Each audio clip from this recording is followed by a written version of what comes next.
White with Sacramento Delta Property Management, and I'm going to talk about what it takes to be a good landlord here in Sacramento. I was recently asked what it takes to be a good landlord in Sacramento. And on the surface, you might think a good landlord is somebody that is maybe lenient, maybe gives you a couple extra days on the rent, maybe doesn't charge a late fee, maybe somebody who gives out gifts. Those things are nice, but that's not what makes a good landlord. And so in order to be a good landlord, you have to be somebody that can consistently provide quality housing in a manner that is sustainable. Being a good landlord starts when the house is vacant. So you have to go through the house and thoroughly inspect the house. You want to make sure that you're checking everything in the house to make sure that that house is in really good condition. So that's the first step in being a good landlord, is doing a thorough inspection of the home and then noting the items that need to be repaired in the home. So that's going through and checking even the small things. You want to check the light switches. You want to check the outlets. You want to check the cabinet doors. You want to check all the drawers. So you go through and do a thorough inspection of the home to make sure the house is in good condition. So that's the first step. After the house is ready, then you want to be real strict on who you let in the house. Because this is going to be the most important part of being a good landlord, is getting the right person in the house. If you don't have the right person in the house, then it's pretty much impossible to be a good landlord. If somebody is damaging your house, if they're not paying the rent on time, it makes it very, very difficult to be a good landlord. So take your time with this step and make sure you get the right person in the house. You want to use an application that's in writing. So use a written application, and you want to have your qualifications also in writing. So you have your written application with your written qualifications so that applicants know what's required to rent your house. Okay, so after you've picked the person to move into your house, then they also have to be able to move in quickly. You don't want to pick somebody that can't move in for 2 months. You want somebody that can move in within 1 to 2 weeks of the approval of their application. And they also have to be able to pay the rent and the deposit up front. So you want to be able to collect that money and they can move in soon.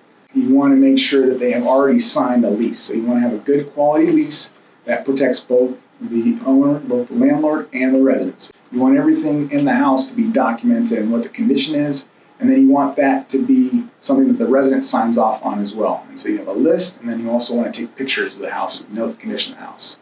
And you want to use that when the resident moves out, and it makes it easy to do the deposit disposition, to decide what should be charged against the deposit, what shouldn't be charged against the deposit.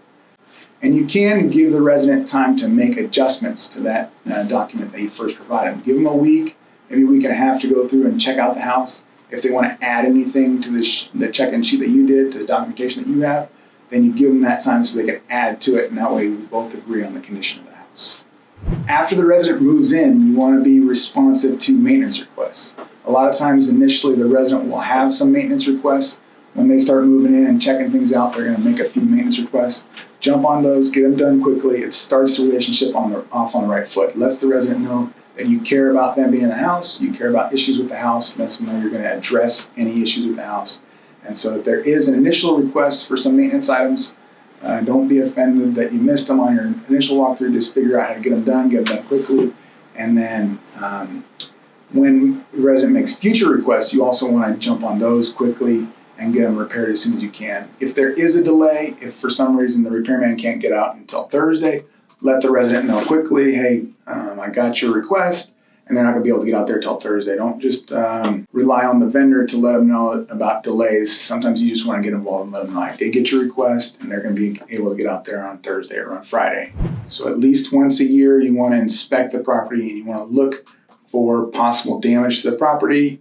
It could be damage from the resident, but that's usually not what the case is. Most of the time, it's repairs that need to happen. Most of the time, it's normal wear and tear. You're looking for exterior paint that needs to be redone. You're looking for dry rot. You're looking for, especially for any repairs that need to be done regarding water. So there could be water damage from faucets. If there's a drip underneath the sink, that can cause a lot of damage. If there is any leaks, if the gutters need to be cleaned out and the water is backing up from the rain, you want to be especially cognizant of water damage, because water damage will cause big expenses down the road, and it just gets worse and worse over time. So the next thing you want to do is also look at rent increases. You want to look at rent increases every year. Most residents will understand that expenses go up. A lot of people have the idea that a good landlord doesn't increase the rent. And it's a nice thought, But in reality, you have to make sure that you're going to be able to pay the expenses for the property. So property taxes go up, cost of repairs go up. You have big repairs that aren't coming. You're going to have to replace the roof. You're going to have to replace the heating and air conditioning. And so you do have to make sure that you have enough income coming in to not just cover the current expenses, but also have some money being accumulated so that you can have some funds when the roof doesn't need repair, when the air conditioner doesn't need to be replaced. Another thing that you can do after you're doing your inspections, you're looking at rent increases, you can try to mix in some nice things for the resident. So and it doesn't have to be expensive things, it doesn't have to be big fancy things. You can look at maybe 1 month they were having some trouble and the rent came in a few days late. Maybe you just waive that late fee. You don't charge them a late fee for 1 month. Maybe you write them a thank you note. They're doing a good job maintaining the house. You write them a thank you note. For some residents, they're doing an exceptional job with the house. They're doing a really good job with the house and you want to go above and beyond. You can give them like a gift card. Maybe you give them a gift card to a restaurant so they can go have a meal on you. And you can just say, hey, I appreciate you being in the house. You're doing a great job. Please go out and have a meal on me. That's a really nice way to let them know that you care about the house, you care about them, and they will appreciate that. And the last phase in the resident cycle is the resident moving out. So make sure you get a written notice from the resident with the date that they're planning on leaving. And after you get that notice, then you're going to start getting ready to do your inspection upon their move out. Some residents will request a pre-move out inspection, and you do want to do the pre-move out inspection if that is requested. And the point of that pre-move out inspection is to allow the resident time to make repairs or do cleaning that's necessary, because you want to give the resident the best opportunity to get the most of their security deposit back. And so what you're doing is you're going through trying to point out items that might be deducted from their security deposit. And you want to make sure that that is done at least 2 or 3 days before the actual move out date, because the resident has to have time to make those repairs, to do the cleaning.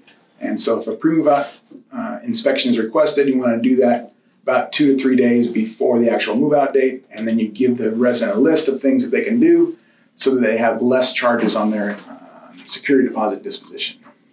When the resident turns in the keys, now you have 21 days to return that deposit disposition. So you want to return that deposit disposition with a check. If they did a good job and they're getting some of their security deposit back, then they're getting a check. And they get an itemized list of any expenses that were deducted from their security deposit with invoices.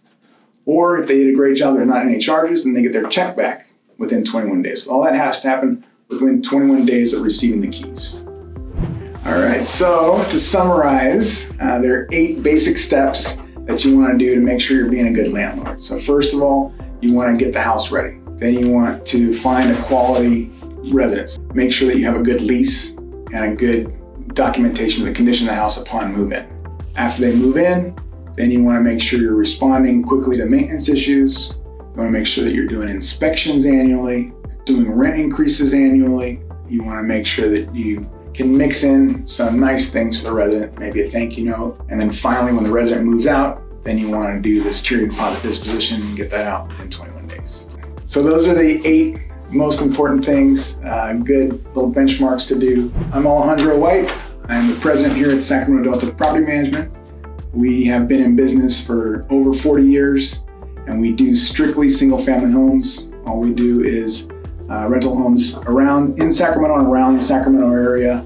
We're happy to answer any questions. If you have any interest in the blog we just covered or any other topics, please give us a call and we'll be happy to share our information.